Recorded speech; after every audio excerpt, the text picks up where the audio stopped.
joining us, finding our session. We will give people a couple minutes on the last, our last session, and one of the last sessions on a Thursday afternoon of the conference. And we always get these after lunch sessions. So we have to really be engaging because people have just eaten, and we get that time when natural coma wants to set in. That's why I think, Hugo, you should sing. I think that would keep everybody awake.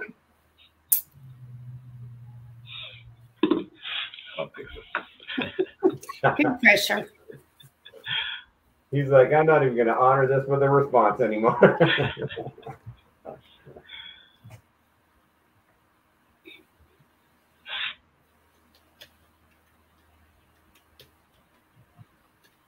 And this group being our people who support middle school. Oh man, this is I'm gonna feel at home today after 16 years of teaching middle school. So these are my peeps. So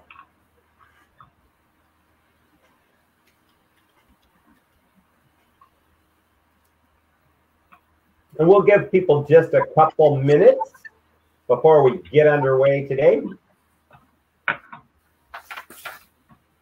Maddie's all set. I see she's got all of our links ready to paste and slides ready to go. We're good.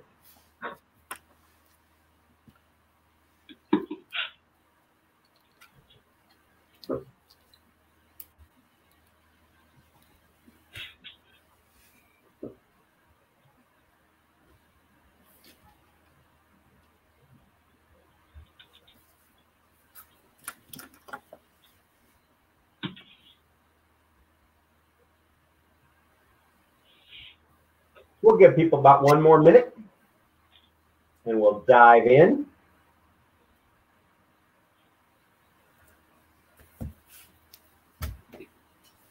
See, we gained 1 more person.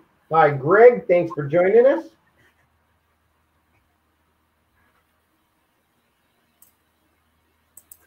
I will go ahead and take this opportunity to say, if you're in the audience today, if you joined us for our high school session, either on Monday or on Wednesday, just want to give you a heads up that there's going to be a lot of the same resources shared, because on those same sites, there are resources for both middle school and high school. So this would be your chance where I would encourage you to maybe look and find a session that's going to have more fresh content for you, because we are going to share a lot of the same resources here with our middle school group that we did for our high school group. So just want to give you a heads up on that. I know I would appreciate it if I were attending a conference on the last day. I wouldn't want a rerun of a lot of that same content. So feel free to, we will not get our feelings hurt if you exit stage left and go find a session that's going to give you some new learning. So with that, I think we will. Are you guys ready? Ready to dig in? Okay, I see nods. I think let's go ahead and get started. Welcome. Good afternoon, everyone, and welcome to our session, Developing a Middle School Career-Connected Learning Culture that Supports the High School and Beyond Plan. We have a lot to share with you today, and the 85 minutes that we've been allotted for today's presentation, I can tell you, is just going to be enough to get started, just to begin a conversation about developing a career-connected learning culture in your school. We'll be providing you with a link to a Google Doc. Maddie has that already in the chat for you. We'd encourage you to open that Google Doc so you can follow along with us. It also gives us the opportunity to make sure that the link is working today and that everyone's going to be able to access our resource page, because we're going to be sharing a lot of information with you, and we hope that you'll find it beneficial. And this way, it'll give you an opportunity to go back in and explore these resources on your own time.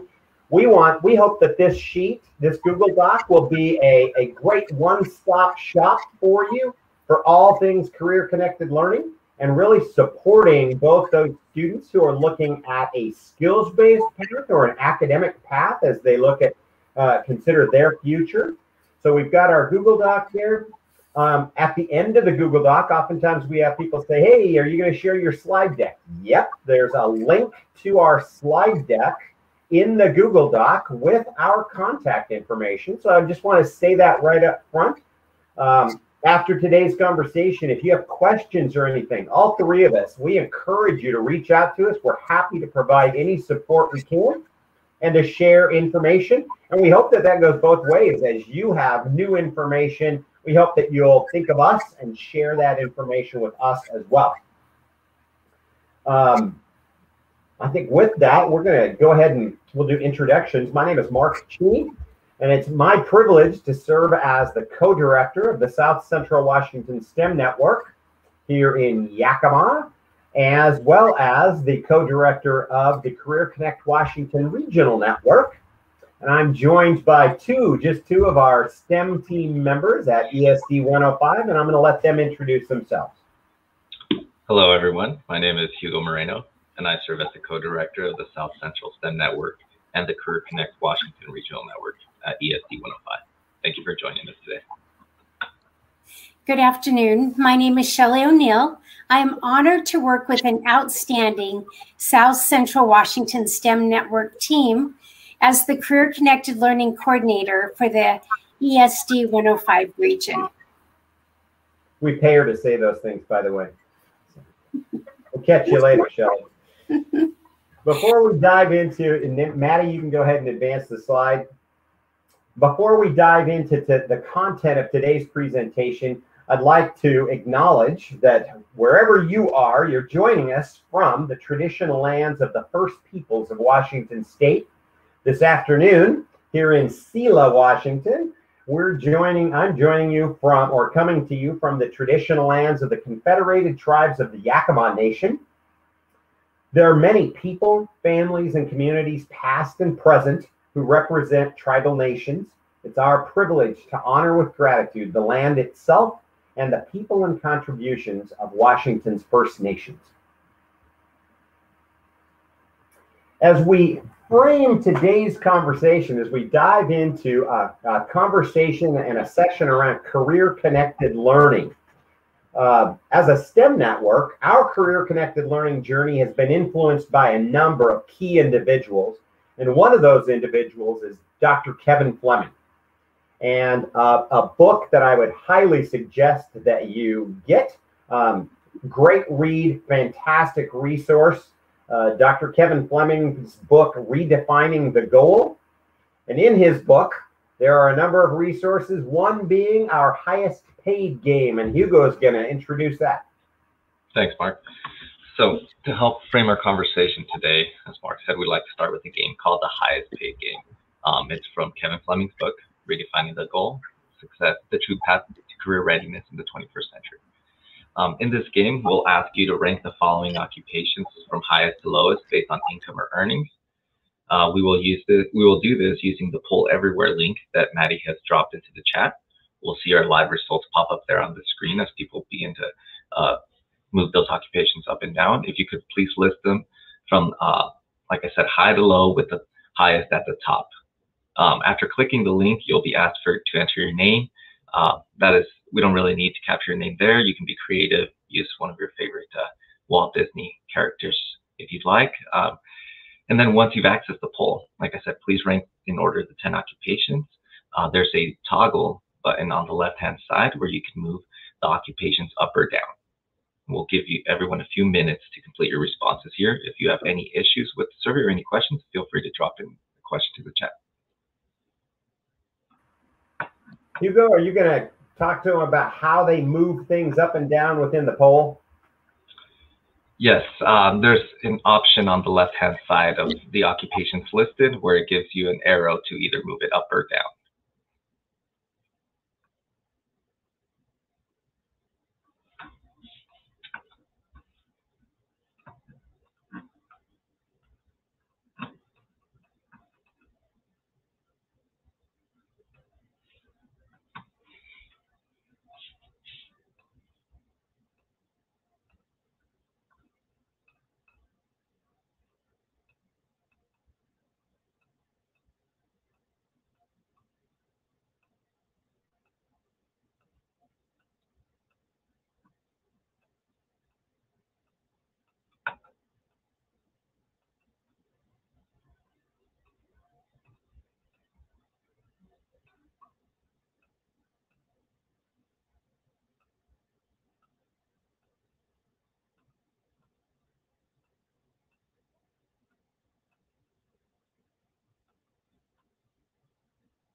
Okay, see a few responses coming in here.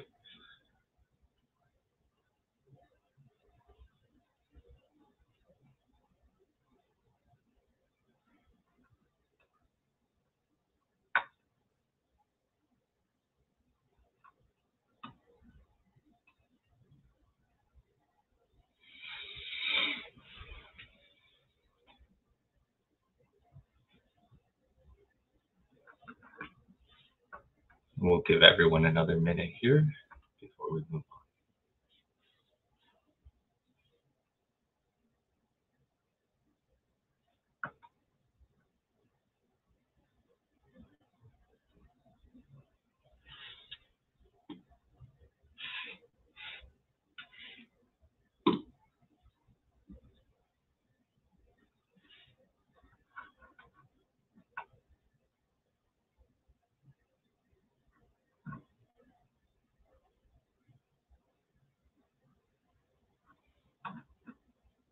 Okay, I don't see that response number changing anymore. I feel like we've got all our responses in.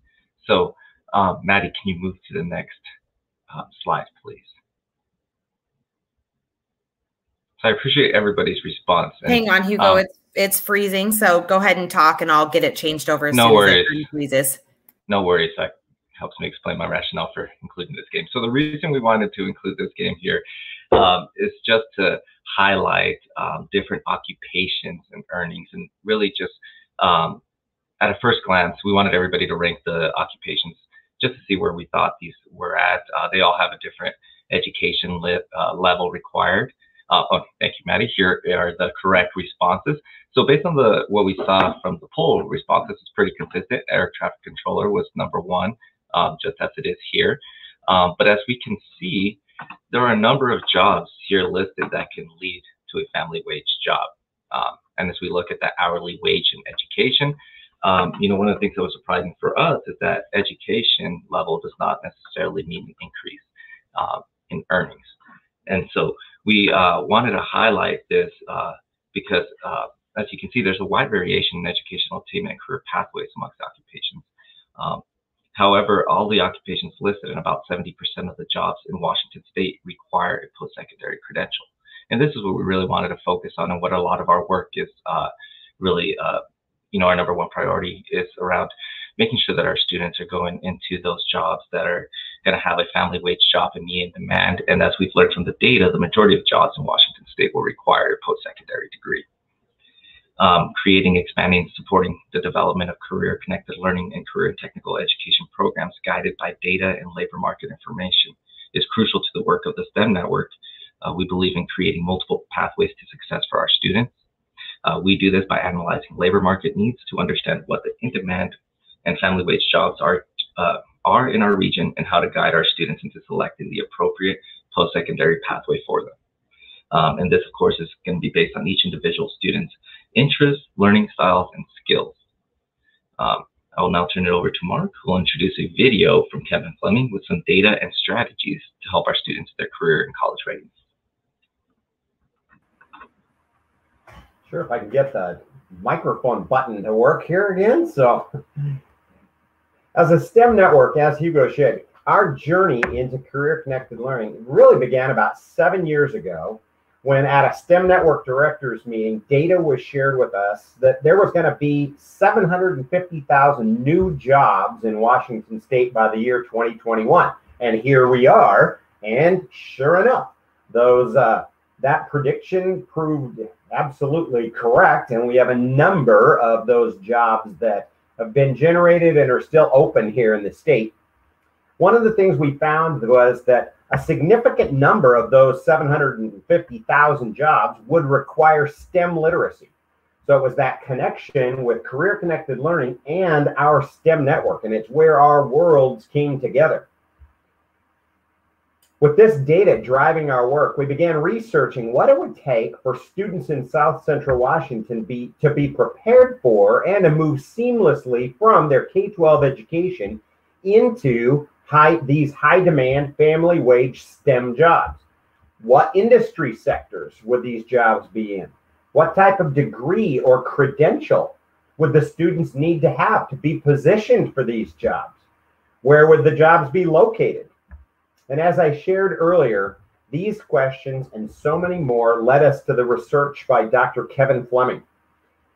This afternoon, we want to share a brief YouTube video titled Success in the New Economy to serve as a frame for our discussion today.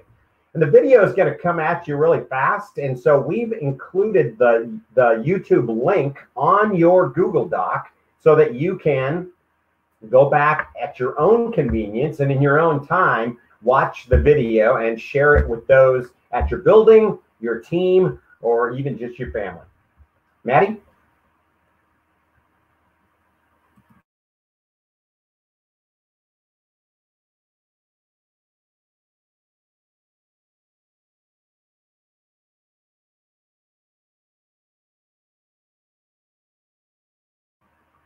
Fingers crossed, everybody.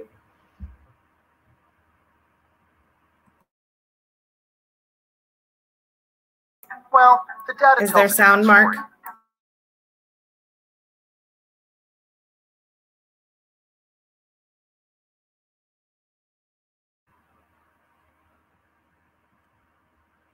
But the video is not playing.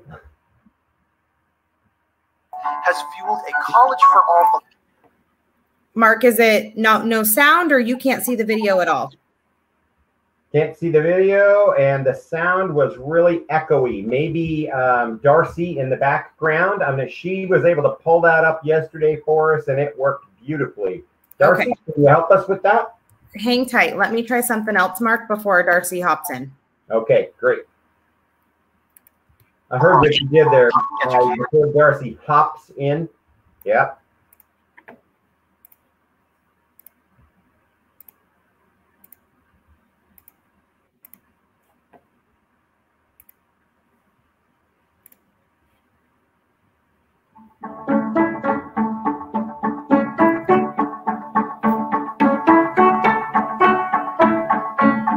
There is a widespread belief that the job market is just waiting for hordes of ambitious, eager young graduates to slide into high-paying jobs in the corner office. They just need to go to college, right? Well, the data tells a different story. Charts like this imply a correlation between higher income and additional education, showing on average that a person with a university degree earns far more money than the average person without a high school diploma. This reliance on averages and perceived higher earnings for having a four-year degree has fueled a college-for-all philosophy, causing educators and parents to encourage going to the university, any university, to major in anything in pursuit of social mobility and financial prosperity. This belief has increased college and university enrollment to an all-time high, resulting in 66% of high school graduates in this country enrolling in higher education right after high school. That's 2 out of 3. The problem isn't that we need more students to attend college. The problem is too many students who enter are not completing. For most college students, it takes too long and they simply lose interest. Others are juggling too much, or they discovered they picked the wrong major or attended the wrong institution for them. Since most students are told a university degree guarantees a higher salary, many delay their career planning until after college graduation, resulting in 62% of students reporting they feel disengaged because they don't see the connection between their coursework and their future career. And so today, only a quarter of those that initially enroll will finish a bachelor's degree. You see, our educational system is very well-intentioned, but incredibly misaligned.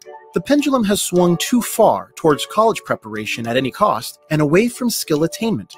We even encourage a college-going culture as early as elementary school, with university pennants decorating second-grade classrooms, and we spend an exorbitant amount of time in high school getting into college. Education is core to our economy, but in order to guide our educational systems and maximize future income, we must understand this misalignment between education and our workforce. At some point in recent history, we have transitioned from asking the more important question of what knowledge and skills do you need to be employable and to contribute to your community, to now simply asking, where are you going to college? When in reality, not every degree is direct preparation for employment. With rising education costs, a shrinking job market, and the oversaturation of some academic majors in the workforce, graduates take positions that do not require the education they have received, and often with debt they cannot afford. In fact, this misalignment between degrees and job skills causes half of university graduates to be underemployed in what are called gray-collar jobs, and 33% of college graduates are still underemployed well into their 30s. We know that success in today's world depends on aligning a student's academics with both their skills and available job opportunities. Yet there is growing evidence of a skills gap in which many Americans are not receiving the essential skills that are needed. Recently, a survey was conducted to find out if the skills found within the local workforce match the skills that employers need in the new economy. We found that employers experience difficulty finding applicants with strong technical skills, as well as problem-solving skills, applied math skills, and basic technical training. Unlike 3 generations ago, having hands-on skills and perfecting what you're good at can be more valuable in today's economy than getting a degree in something simply to get one. In fact, when hiring, business leaders say a candidate's knowledge and applied skills in a specific field are more important factors than where the candidate went to school or their college major. The economy and the world have dramatically changed. In 1960, when taking into account all jobs in the American economy, 20% required a 4-year degree or higher, 20% were technical jobs requiring skilled training, and 60% were classified as unskilled. But what's the right percentage to meet the labor market demand for tomorrow? Georgetown University predicts only 33% of all jobs will require a 4-year degree or more in the future, while the overwhelming majority will be highly skilled jobs requiring professional and technical training at the credential or associate's degree level.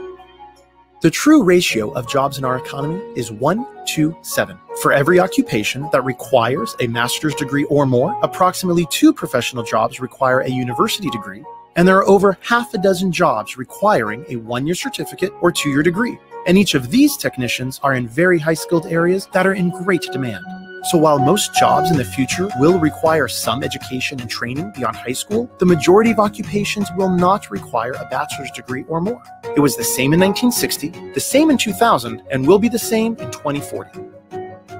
Very well intentioned, the recent college for all rhetoric is often misinterpreted as university for all. This message needs to be significantly broadened to a post-high school credential for all.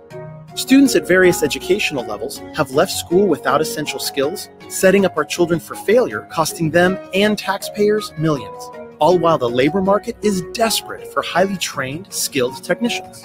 One of the essential purposes of education should be to help students develop the knowledge and skills needed to search for and obtain work that they find satisfying. Fortunately, today's students no longer need to decide between higher education or career preparation. It's possible and increasingly necessary to achieve both. So how do you position yourself for satisfying in-demand jobs? Let's say you are considering a career as either an electrician or a business manager. You would find that the average annual income for electricians is $53,000, only about half of the $99,000 average wage for management occupations. So at first glance, it looks as if getting a bachelor's degree in business is a no-brainer. But adding skills and ability into the picture adds a whole new dynamic. What if you have the potential to become an excellent electrician, but lack the skills and ability to be an excellent manager? Then you should be looking at projected incomes towards the bottom of the pay scale for managers and towards the top for electricians. You would then discover that electricians near the top of the pay scale make around $90,000, far higher than the income of a manager near the bottom of the pay scale at $44,000. Now, this is just one example, but the concept is true throughout all industries. The claim that you will make more money with an increased amount of education is not necessarily inaccurate, it's just incomplete. That advice is based just on the averages, but no one is perfectly average. Everyone has unique skills, talents, and gifts. Truth is, the income for the top individuals in a wide variety of technical jobs is far higher than the average income for occupations requiring a 4-year degree. Nationally, associate degree earners range between $29,000 and $76,000, while bachelor's recipients earn between $37,000 and $102,000. But this data only accounts for the 25th percentile to the 75th percentile of full-time adult workers. This means 25% of associate degree holders earn more than $76,000 annually, while 25% of bachelor's degree holders earn less than $37,000. Our world has changed, and the university degree is no longer the guaranteed path towards financial success as it was for previous generations. And even if you do earn one, that education alone may not be enough. In today's highly technical, knowledge-based economy, employers want to know what you can do, and what you can do well, not just what degree hangs on your wall. And new and emerging occupations in every industry now require a combination of academic knowledge and technical ability. One without the other is insufficient. we need to ensure we're providing students with all the essential skills required to be competitive upon graduation. So before enrolling in classes or deciding what you're going to do next in your life, step 1 is self-exploration. Take multiple assessments and really analyze your talents and strengths. Step 2 is career exploration. Understand the jobs available, the income ranges they pay, and evaluate both the knowledge and skills they require. After researching all the possibilities, then engage in career planning by setting a flexible career goal based on your personality and abilities and not just your interests. This doesn't have to be what you want to do for the rest of your life, just set a goal of what you want to do first. Only then can you develop a skills-based education plan, including your tentative career goal with multiple education and training options both inside and outside the classroom. This could include community college, military service, a university, volunteering, registered apprenticeship programs, industry certifications, or gaining work experience. There are multiple paths to success. This is especially true if you are entrepreneurial.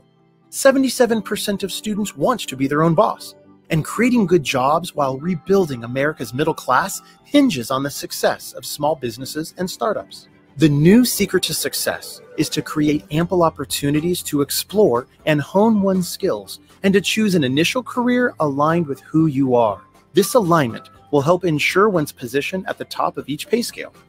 For the sake of our students, our families, and our country, we can't afford to get this wrong any longer. The time has come to redefine the goal for our students. Is the goal simply graduation or degree attainment? Or is the ultimate goal a relevant education to secure a well-paying career where they are both fulfilled and competitive in today's fierce job market? To ultimately secure a competitive advantage in the new economy, all students need a rigorous general education combined with applied technical skills, industry-recognized certifications, and specific preparation for employment. Will they be ready?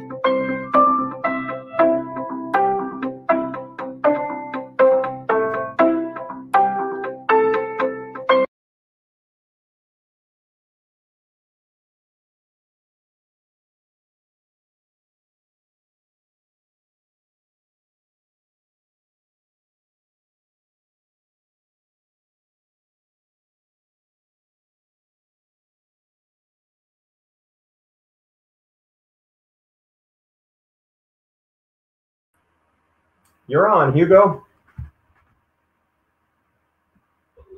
All right. Thank you all for joining us on the video. We hope you got some useful information on it.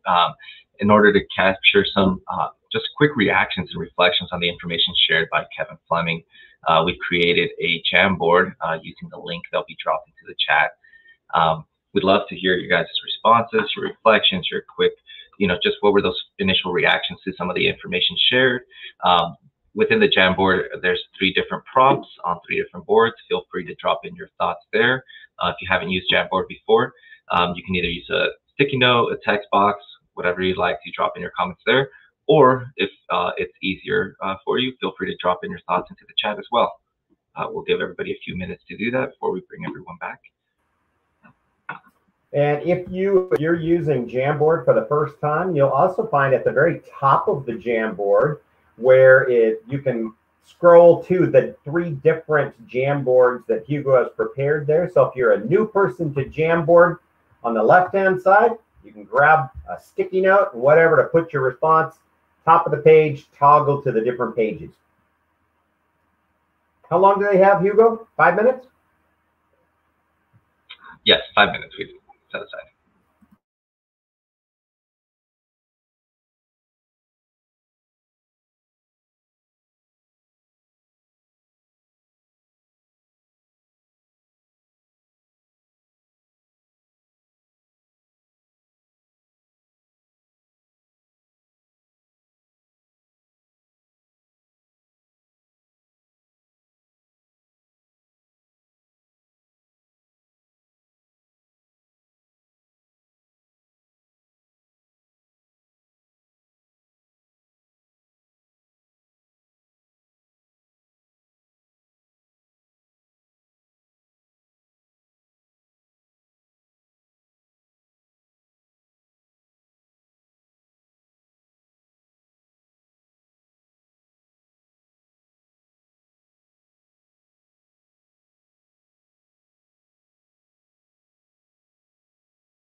Okay, it looks like our 5 minutes are up. Thank you everyone for sharing your thoughts and feedback there.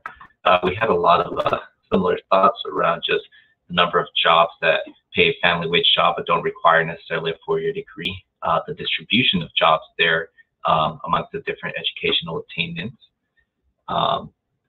The discussion around average earnings, also we see a couple of comments there around that data. You know, and like Kevin Fleming says, it's just by looking at averages, we can't really guide our students, as we're all not necessarily average, right? We all have our unique skills and abilities that'll impact what those earnings may be, as well as other certifications or skills. Let's see, what other comments do we see around here? Focusing on the skills gap is another comment I see here that we deal with a lot in our work around career-connected learning. It's trying to see what those skill gaps are, learning from our employers, our local industry partners as well.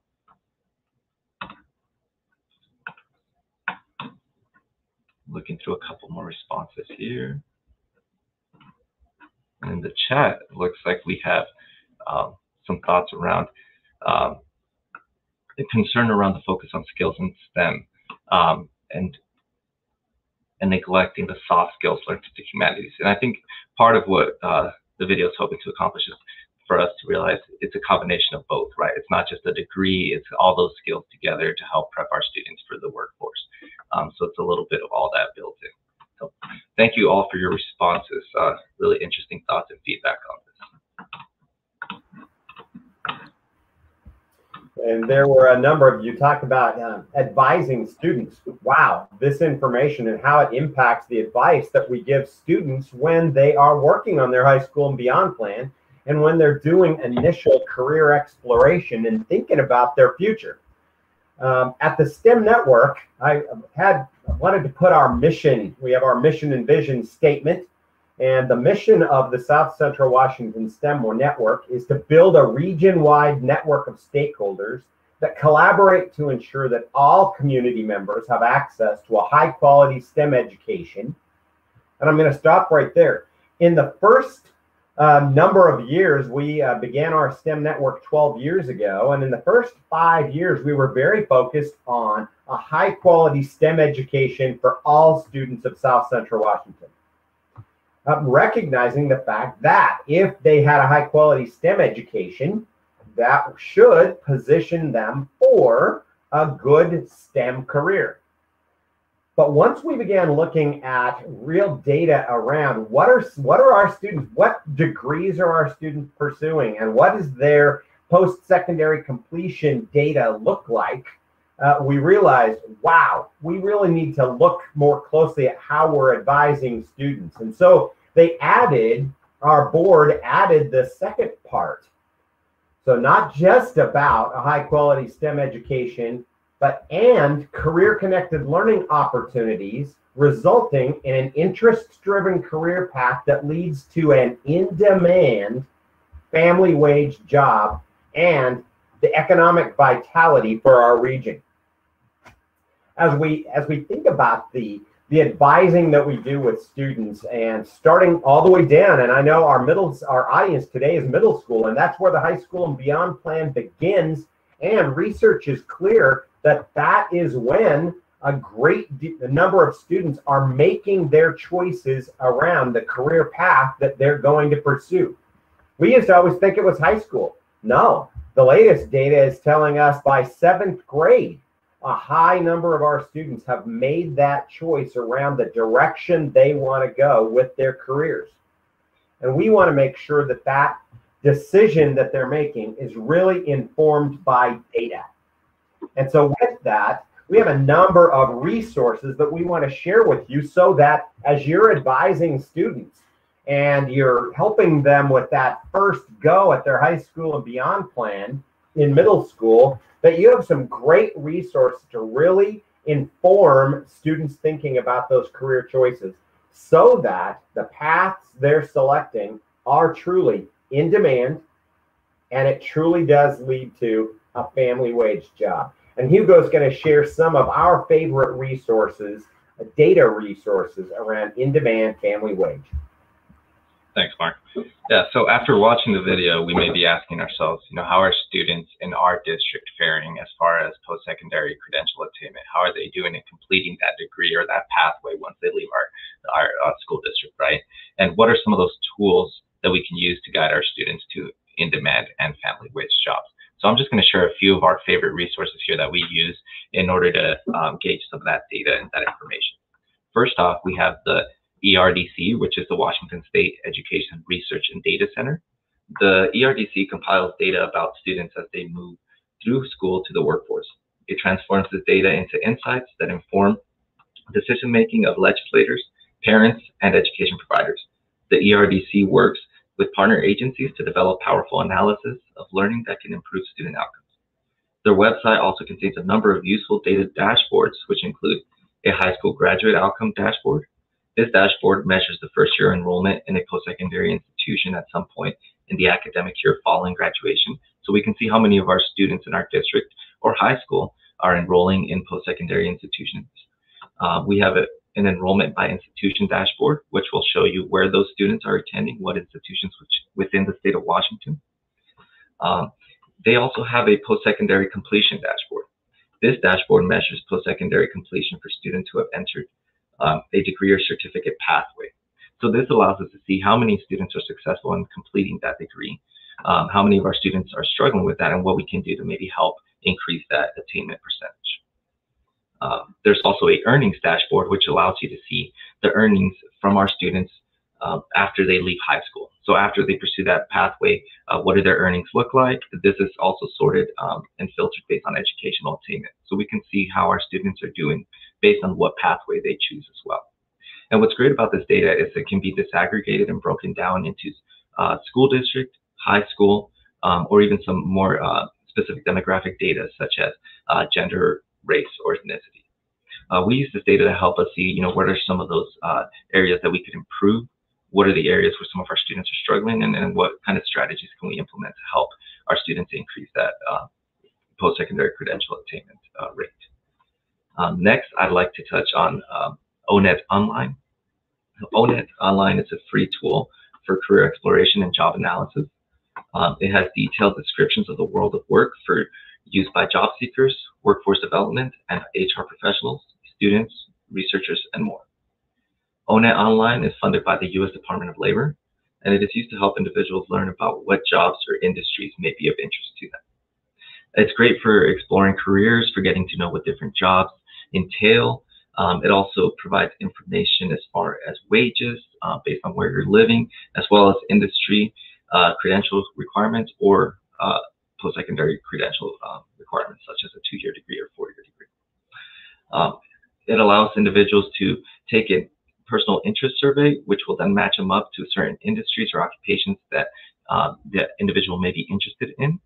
And through this, the individual or job seeker has the ability to really explore those careers based on that interest survey that are matched up for them specifically. It would also let the job seeker know if the occupation is in demand and whether it has a positive projected job growth or not, which is very important in our work. We want to make sure all of our students are going into jobs that are going to be in demand and family wage. Next, I'd like to highlight Washington State Employment Security Department's labor market information website. The Labor Market and Economic Analysis Team is a one-stop data shop composed of state and regional economists, economic analysts, researchers, and many others who collect and analyze data about Washington State's employment conditions, economy, job market, and workforce.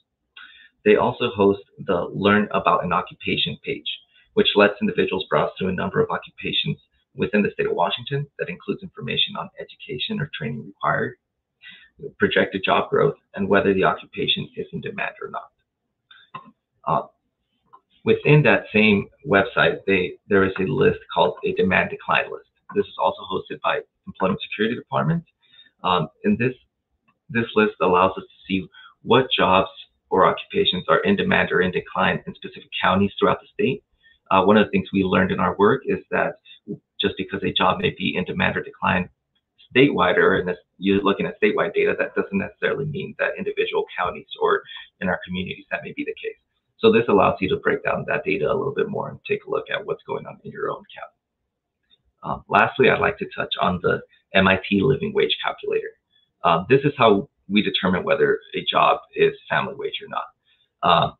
MIT developed a living wage calculator to estimate the cost of living in your community or region based on typical expenses.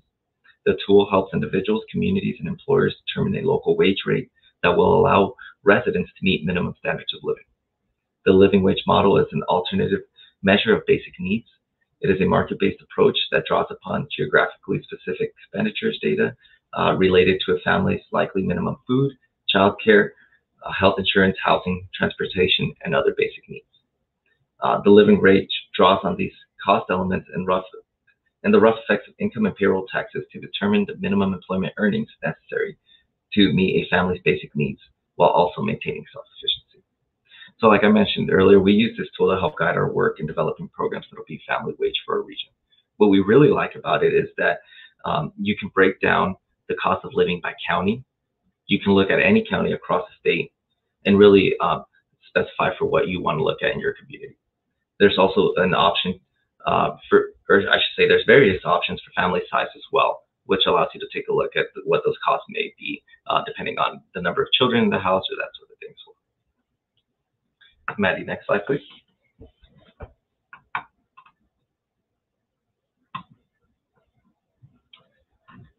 Okay.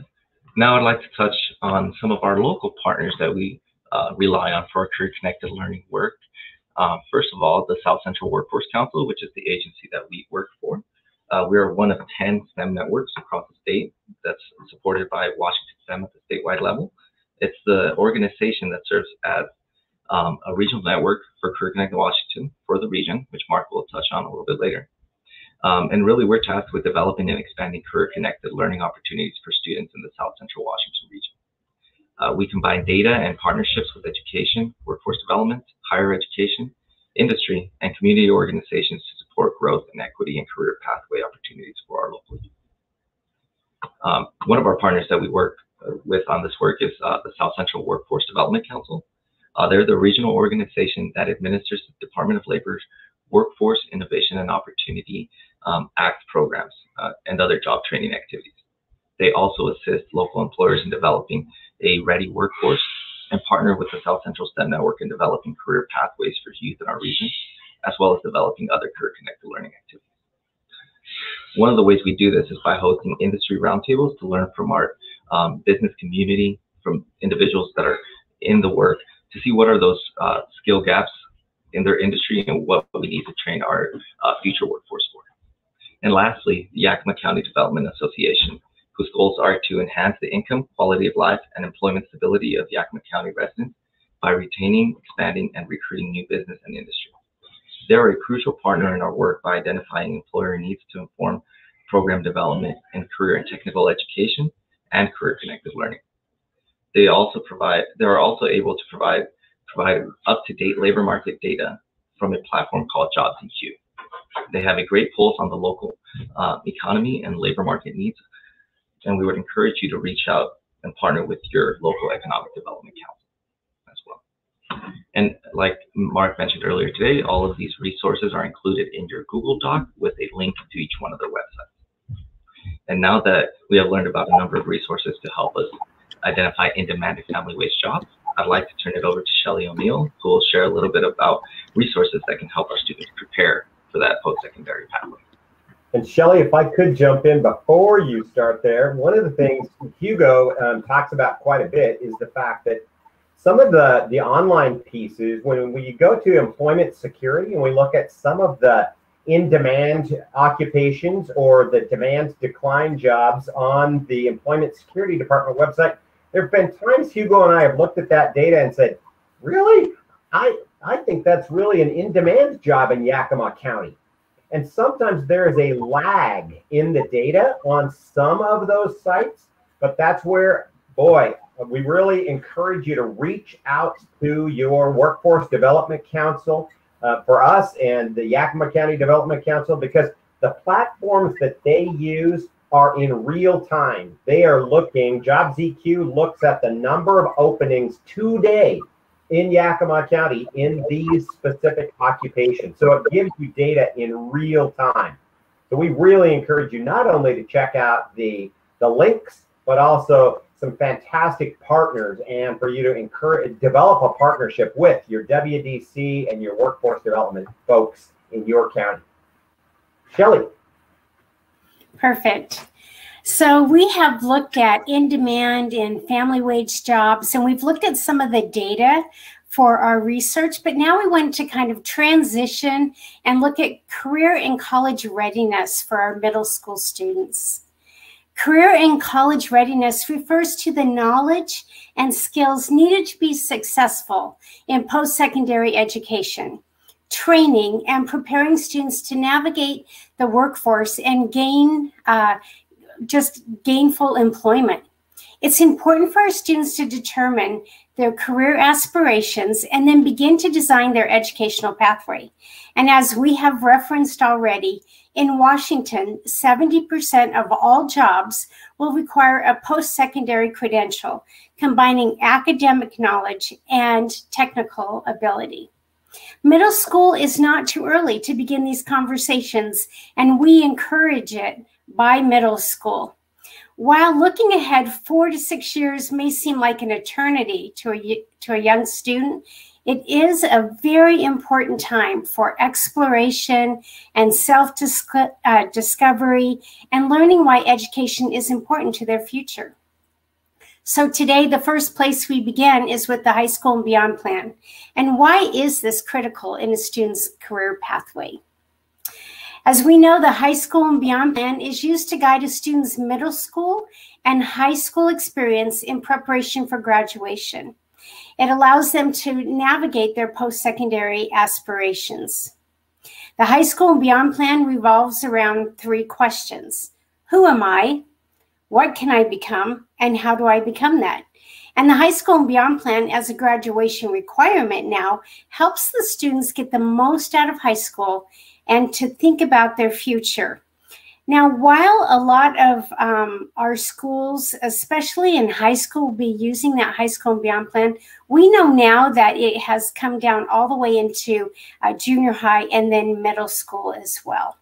So as students are working with their high school counselors and their advisors to create their own individual plan or personalized pathway, they want to revise that plan annually to accommodate changing interests, post-secondary goals, and what they expect to do the year following graduation from high school. So their post-secondary aspirations may include pathways for an application to a 4-year college or university, a 2-year community or technical college, apprenticeship programs, industry-recognized certification programs, military training, or on-the-job training. And as we keep the High School and Beyond Plan and career graduation pathways in mind, we're briefly going to take you through 5 of my top resources that I have used with teachers and counselors and students and parents to work toward the goal of becoming career and college ready. So today, in middle school specifically, we want to begin with career exploration. We want to encourage our students in middle school to think about, what do you like to do? And what is career exploration? So be encouraged that the questions you ask your middle school students are super important. Why is it important to begin exploring careers now? Maybe what career fields the students may have an interest in already. Perhaps some of your students know someone who works in the field that might interest them. And what kinds of questions do your middle school students have about career fields? Invite guest speakers into your classrooms. Use all the opportunities and the networks you have in your local communities to take field trips or host virtual job tours. Our local ESD, our ESD 105 team, is developing a series of Live Here, Work Here videos. These are designed for middle school students to view some of our local business partners, perhaps what kind of jobs are in those businesses and what type of educational pathway did they take to get there. So we want you to have a lot of fun and exploration with your middle school students.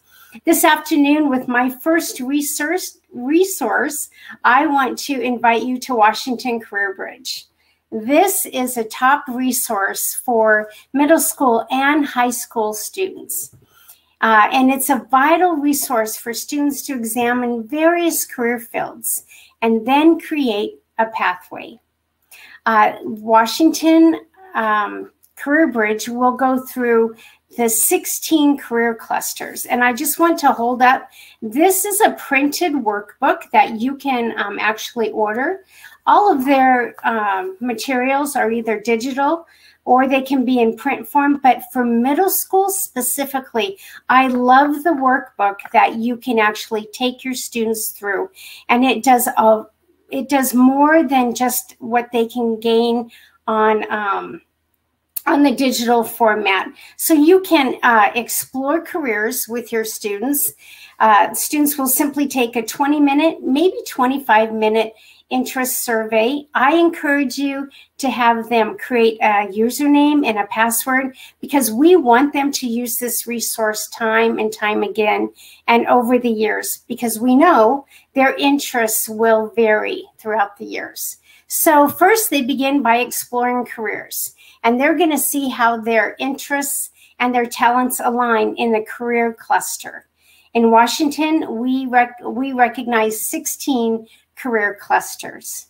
Next, they can go on and they can view job trends. They can look at all the information that Mark and Hugo have been talking about.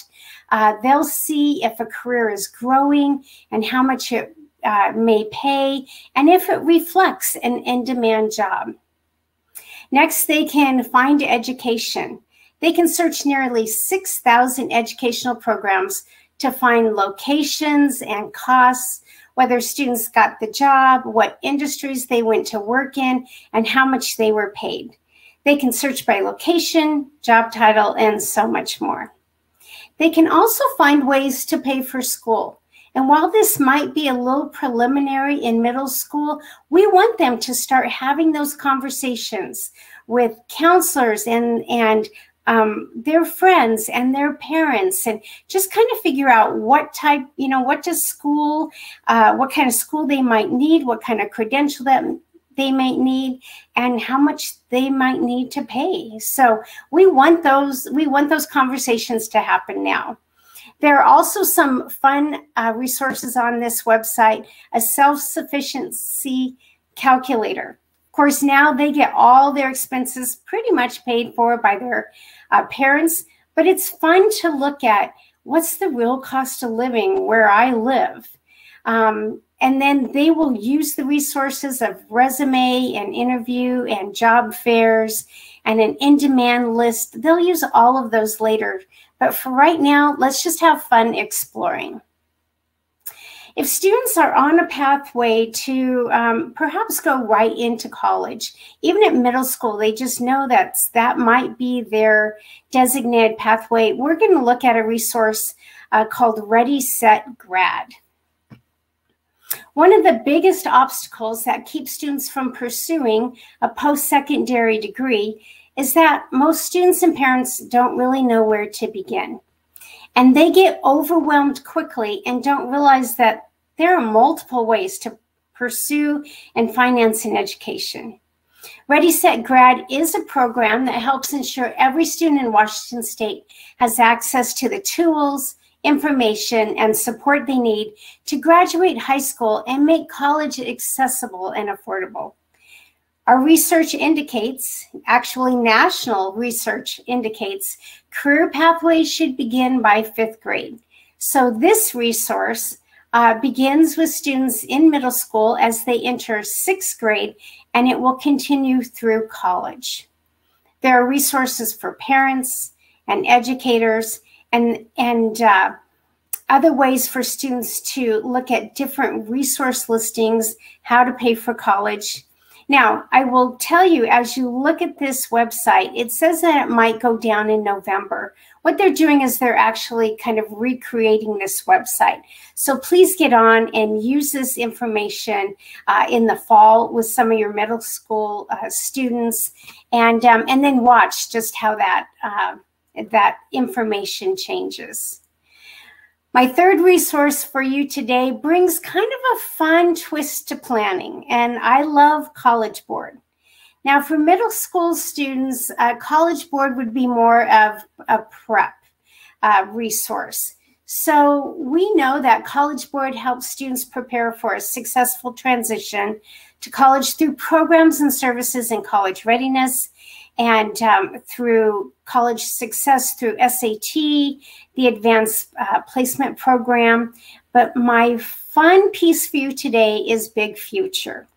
So we know that College Board will represent over 6,000 of the world's leading colleges, schools, and educational organizations. And we know what SAT means, and we don't know yet how the SAT or ACT testing might come through in the years to come. However, we know that there are prep materials that students in middle school can start looking at that testing. But my favorite piece to College Board is Big Future. Here, students will research over 2,000 types of colleges, and it really is a great interactive tool. They can have fun by filtering a certain college by a major, a location, a college type, if it's public or private, the size, if it's a small school, a medium, maybe a very large university. What sports do they have? During one advisory period, I had students look at what sport has badminton. They like doing that kind of thing, just something out of the ordinary. You can look at campus life and how affordable it is. And then as students progress in their years and into high school, they can look at how do they stack up. In other words, with their GPA or their test score or their activities, how likely are they to be able to get into that school? And this website actually says with this GPA, approximately this percentage of students were admitted and into admissions. So those are some great exploration pieces for your students just to look at, to become familiar with. And that's what I encourage you to do today. Financial aid resources, application deadlines, career finder resources are also included within this website. So it's important for our middle school students to be informed regarding higher education, to be informed regarding industry recognized certification, to be informed about what programs can be offered through apprenticeships or on-the-job training or military. All of these are great exploration processes for our middle school students to go through. With this one in particular, I love this because I don't want to hear a student who wants to go to college simply because their parents went, or they want to go to the same college that they went to, or maybe because they have a favorite football team, or maybe it's where their friends are going. We want to encourage them to make their own choices and be very, very involved in the process. My fourth resource for you today is WASAC, Washington Student Achievement Council. WASAC provides materials and resources for completing applications for college admissions and financial aid. And again, it's just part of being informed, because nationally, we know that seniors who complete a financial aid application are 84% more likely to enroll in some type. And again, that type is really broadening, but some type of post-secondary education. So I very heavily use the Washington, the WASAC 12th year campaign. So what this has, it has Washington's Financial Aid Advising Day, and it goes through that, and then the 12th year campaign. Both of these are full programs. They're designed to help students apply to a college, a university, a technical institution, and to apply to financial aid. So I have modified this resource. Now, while this resource really is used for high school, I wanted to keep it on my list because, again, I think it's important to guide our students into what's ahead, even if it's very preliminary exploration. Middle school students can begin to explore the elements of all of the applications. So I've used this workbook for college applications, for apprenticeship applications, for military, and on the job or employment applications. So let's, have them look and explore what are the elements of an application. And there's also an opportunity to learn about all the 21st century skills that they will need. And we know it's not all about the bookwork. It's not all about what kind of educational pathway they have learned or what they have. It's really defining and learning those 21st century skills as well. And finally, I want to take you to Washington Access College Network. And this is my 5th resource for you today. WACAM believes that all students can pursue post-secondary education. Again, that definition is broadening. And they use the term college to refer to post-secondary credentials beyond high school. So that can include a professional or a technical certificate, as well as academic degrees. One of my favorite resources on this website is the College Knowledge Project. And this project was student driven. It consists of 23 student tested and approved digital handouts that are compiled into a notebook. And this is designed to support college and career educational planning. Full workbooks, you can order the workbook itself through the 12th year campaign, and it comes in 5 languages. So it's kind of fun. When I would go to advisory, I had a book in every language just to allow the students to see what the printed material would look like in different languages. And these materials include information about picking the right high school classes, preparing for your high school years, applications, apprenticeships, financial aid, and scholarships. There are indeed scholarships. Some are available for middle school students. So we want them to look at that. And then they can go to a college map and they can look at where colleges are all across the board. They can look at apprenticeships. They can look at technical schools. So this is really a great website.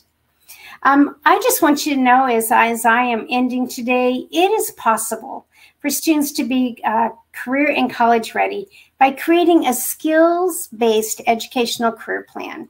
And so I've listed several resources that may benefit your school district, your counselors, teachers, and students.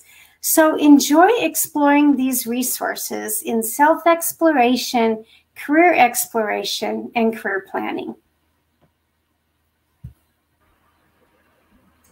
And if you're following along, thanks so much, Shelley, for sharing. If you're following along on the Google Doc, you've seen that while Shelley may have listed some of her absolute favorites, and the 5 that she listed, she talks oftentimes about the fact that it's not like the first one she talked about is more important than the 5th one or what. Those are not, that's not a prioritization of those 5 sites. Those are 5 of her favorites. But on the Google Doc, you'll see she has listed a whole lot more information, places for you to really explore, whether it's around career interest surveys. For middle school, one of the most important things that you can do is spend that time really having them find out what are they interested in, what are they good at. When they think about a job or a career path, do they like to be inside or outside? Do they like to work with people? Do they like to spend more time alone? All those type of things are surfaced through these different career interest inventories, which can really help them as they're thinking about pathways they might want to consider. She's listed college admission resources, a lot of them. She's listed financial aid resources, scholarships, all these different things. One of the things that oftentimes we find for middle school students, and I spent a lot of years teaching middle school, and some of these resources were my favorites, but with middle school, if they don't think that there's a financial chance of them pursuing a certain career, they shut down. They're not willing to consider it.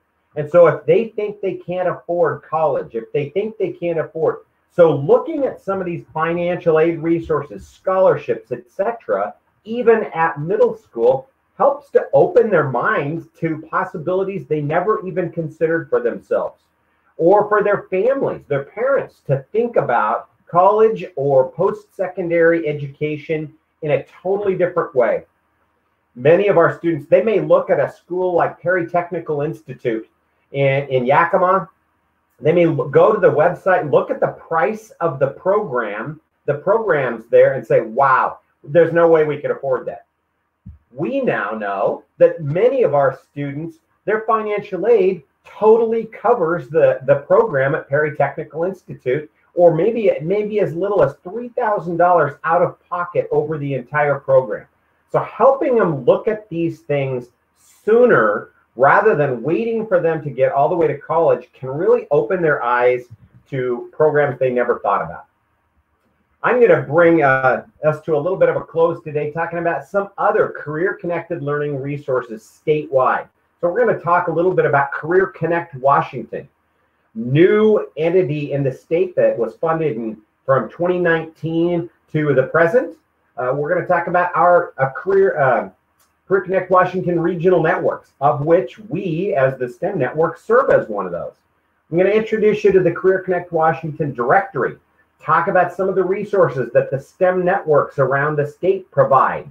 And really, you got to hear from Shelley. Well, there are Shelleys all over the state as ESD Career Connected Learning coordinators with their own favorite resources, no matter where you're joining us from today. Maddie, if you'd advance our slide, please. Oftentimes, maybe you know, but oftentimes the work that we do is driven by legislation. And one of the things, our career-connected learning space is no different than that, whether it's state testing or whatever, but legislation oftentimes drives what we do. And in 2017, House Bill 2224 passed. That was the first legislation requiring a high school and beyond plan. So as Shelley said, it's not like that's an option anymore. That's a legislative mandate that all students beginning in middle school create that high school and beyond plan. In 2019, House Bill 1599 was passed, creating different graduation pathways. And so students now, they can start to think even about graduation from high school. They may not be excited about high school. They may say, school's not really for me. But now there are CTE graduation pathways for those kids who really have more of a skills-based interest. And that all came in House Bill 1599. House Bill 2158 was also passed in 2019, and it provided funding for Career Connect Washington. I want to talk to you a little bit more about what that provides to you in your region. Maddie, next slide. The funding for Career Connect Washington provides resources to set up regional networks all around the state so that all students in Washington have access to career-connected learning resources beginning all the way down in middle school, well, even down in elementary school, but career exploration, career preparation, and career launch resources. It also provided funding and continues to provide funding for program intermediaries to develop new pathways for both in-school and out-of-school youth. And it provided the funding so that every region, not just Yakima, we get Shelley O'Neill, and we consider ourselves incredibly privileged, but it provided funding for those CCL coordinators in each educational service district region around the state. Next slide. On your slide deck, which you have a link to at the end of your Google Doc, we have listed even which slide in the presentation to go to find more about the regional networks. So you'll see for our region down in South Central Washington that I am the point of contact for the regional network in our region. We cover Grant, Kittitas, Klickitat, and Yakima counties. But this gives you an opportunity to see who would I contact to find out what's going on if I live in the Spokane area. There's Cassidy Peterson. You'd reach out to Cassidy at Greater Spokane Incorporated to find out what are those CCL resources available to my middle school students in the Spokane area. And you can move to the next slide. Our program intermediaries. For us, we work with a number of program intermediaries to develop programs, like I said, for both in-school and out-of-school youth. So for our middle school students, for them to know that when they go to high school, they can pursue an apprenticeship, a paid apprenticeship where they gain college credit, graduation requirement, and get paid while they're in high school. If they know about those things, it makes coursework in middle school and thinking about high school a whole different transition and a whole different area of interest for them. And we have apprenticeship programs now in advanced manufacturing, industrial maintenance, healthcare, IT, and we continue to expand those for automotive, and we just continue to expand those in our region and in other regions. One of the other tools that I would draw your attention to is one of the links I provided to you is for the Career Connect Washington directory. And if you go to that link, you can type in your address. Your students can do that. Type in their address and see all of the different career-connected learning opportunities that are available in your region. Also, we wanted to provide, in our region, everybody knows, boy, if I have a question about CCL, about career-connected learning, call Shelly. Shelly's the one to talk to. Well, every region has a Shelly. And so if you happen to be joining us today from the Tri-Cities area, there's Jim Kendall's contact information if you happen to be in the ESD 125 region. If you're in Olympia and you're joining us today, Lori Thompson's doing some amazing work with her partner Pat Lang in the Capital region. So this gives you an information, and once again, it's listed there as far as which slide to go to, slide 17 in the presentation, so you can easily find the contact information for those people. Next slide. There's a couple other resources on the Google Doc that I want to spend just a couple minutes talking to you about. And so if right under the Career Connected Learning resource heading on your Google Doc, you'll see some examples of career awareness and exploration programs that are specific for middle school. One that Shelly emphasized that she talked about earlier is our Live Here, Work Here platform. By the end of next year, we will have 20 of these TikTok-like videos prepared for students, for middle school and high school students, that really gets them into, in a short period of time, gets them into one of our local companies that they may drive by all the time, but have no idea the great family wage jobs that are available inside that building. It also introduces students to 5 employees at that company, representing different career paths and different fields at the company. And it provides the opportunity for them to join a Zoom opportunity where they can interact in real time with these 5 employees, ask questions about their interests, their path. How did you get in? What's your favorite thing about your job? What don't you like about your job? So we're excited about that platform, and this is a great opportunity for me to talk about the fact that our new website is going to go live in August. We are right now in a rebranding time at ESD 105. We're going to have a new ESD website and a new website for the STEM network. So I invite you to tune in the middle to end of August. Check out our new website, and that's where some of these resources, like our Live Here, Work Here videos, etc., will be posted in our resource section. Another one of those that I want to introduce you to is Engineering Fellows. Engineering Fellows was funded in a grant for 2 years where engineers, 5th grade teachers and engineering students from universities across the state came together and developed authentic, real-world engineering design challenges that can be used as low as 5th grade, but I've used as high as college.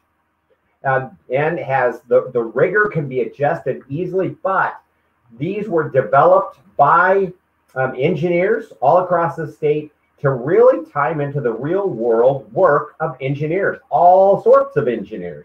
So there may be, and there's rural challenges as well as urban challenges there. And those two will be listed. You'll be able to go to the website and in our resource section, be able to access things like the Rattlesnake Ridge Challenge. You may be aware that we have a ridge that's widening in Union Gap, and we were thinking it was going to slide off about 2 years ago and plug up the Yakima River there at Union Gap.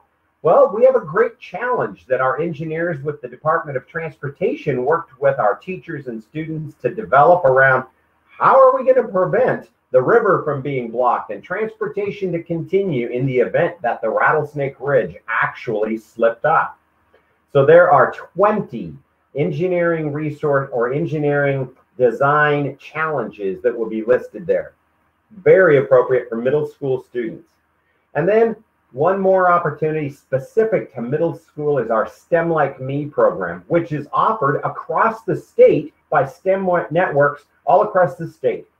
Whether you're in the Tri-Cities, whether you're in Skagit, whether you are in the Olympia area, or whether you're in South Central Washington, and it's continuing to expand across the state. So I would encourage you to check your STEM network director in your region to find out about that program. But that program, we have STEM professionals come into 7th grade classrooms across. We take over the whole school for a day, and they come in and actually share about their jobs, their favorite things about their job, engage students in hands-on activities around their STEM profession. And if you, as you know, working with middle schoolers, the attention span is minimal. So they have 12 minutes of fame. Those professionals have to get their whole piece into 12 minutes, and then they rotate, students rotate through 4 different STEM professionals in a classroom, learning about different companies, different careers, different career prep, all around these STEM professions. So with that, we hope that the resources that we have shared with you today are helpful. We hope that, if nothing else, you've got our contact information to reach out and ask questions. And so we encourage you. I see, Shelley, it says your email address bounced back. One of the things we find is oftentimes people miss that second L in her email address when they're spelling O'Neill. But we encourage you to reach out to us. We wanted to give just a couple minutes here at the end of the presentation to ask any questions. So you can use the chat feature. If there's a pressing question that's right here before we close out today's session, I want to give you a chance to ask those.